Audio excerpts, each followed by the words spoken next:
Hello, welcome to an episode of Sam Tries to Salvage Her Art. No, I'm just kidding. It's day 14 of my sketchbook challenge, which is the last day. Like, wow, 14 days of watercolor paintings every single day. It was supposed to be a sketchbook thing, but ended up just being watercolor because I don't have any other sketchbooks except for this moleskin one. But yeah, I decided to paint Mulan in a modern way, and it was, I don't want to say it's a disaster. It was just such a bad art moment, like really bad art moment. The proportions to me seem off. My painting style is just off. It's very much my fault because I didn't use as many references as I should have just to make sure I'm getting like the colors right, the shading right, etc., etc. But I'm regretting it. But it's okay. You live and you learn. So today I'm just going to be talking about having bad art days and what I learned from the sketchbook challenge. I'll probably go into more detail about the sketchbook challenge in my sketchbook flip through, where I just take you through the art I did in the 14 days, which is more than just what I posted. So quickly going to what I learned for this 14-day sketchbook challenge is I really picked up on how I paint and what I could improve. I feel like as an artist, at least personally for me, I do not like to just paint one thing. I just don't like to paint like girls. I just don't like to paint sceneries. I think my end goal is to really combine the two, and I'm working on it. But if you saw my neighbor Totoro video, I did mention in there how I'm not like the greatest at painting characters and environments. So I'm still working on that.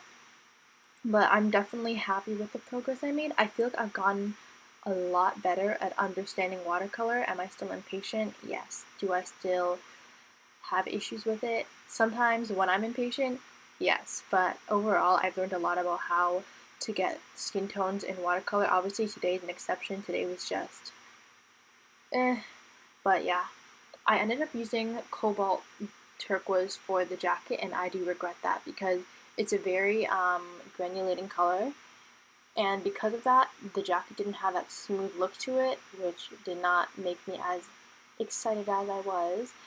I also got to use the Fine Tech shimmery watercolor pigments. Those are fantastic. I haven't used those in a while, so now I've also realized that I really do like those and I should be using them more. Another thing I learned from the sketchbook challenge is that I really need to learn to control like where my hands kind of go, and I tend to kind of rush it. I just paint something, I'm like, oh my god, and then like you saw there, I have like this huge glob of I was gonna say daub glob of like gray on her face now because of my distractedness. I was watching Mulan while painting this, in my defense, but when I paint more serious artworks that are bigger and yada yada yada, I think I'm going to keep the distractions to a minimum because I want to be able to produce and put my best foot forward when it comes to art. So those are a few things that I learned from this 14-day challenge, and I did learn a few more techniques. I've definitely been learning how I would like to lay down my watercolors, but I'll probably talk about that another day.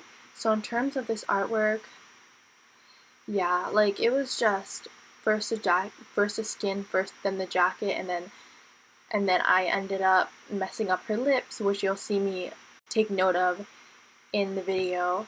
But yeah, it was just not my best art day, but like I guess having bad art days makes you a better artist. It's having those bad art days that's kind of like gets you like woke, and then you start to realize what you need to like work on, what you need to fix your weaknesses. So I'm kind of happy this happened because otherwise I wouldn't realize that I actually like do rush and I don't put a lot of thought into my sketchbook challenges, which is my fault. But I think in the future I'm going to really plan out my colors. I'm going to do a few color studies so I can really get an understanding of what I have in my palette. And now we're at the end of the video, so I'm just going to say a few quick things. First of all, thank you so much for watching if you made it this far. Second, I am going to be posting an art vlog soon, and I am also going to be making stickers and some emotes for my sister. So if you really want to see those type of videos, feel free to stick around and subscribe, It's a button. No big deal. Not like those don't press buttons anyways. Thank you so much for watching. I'll see you next time. Bye!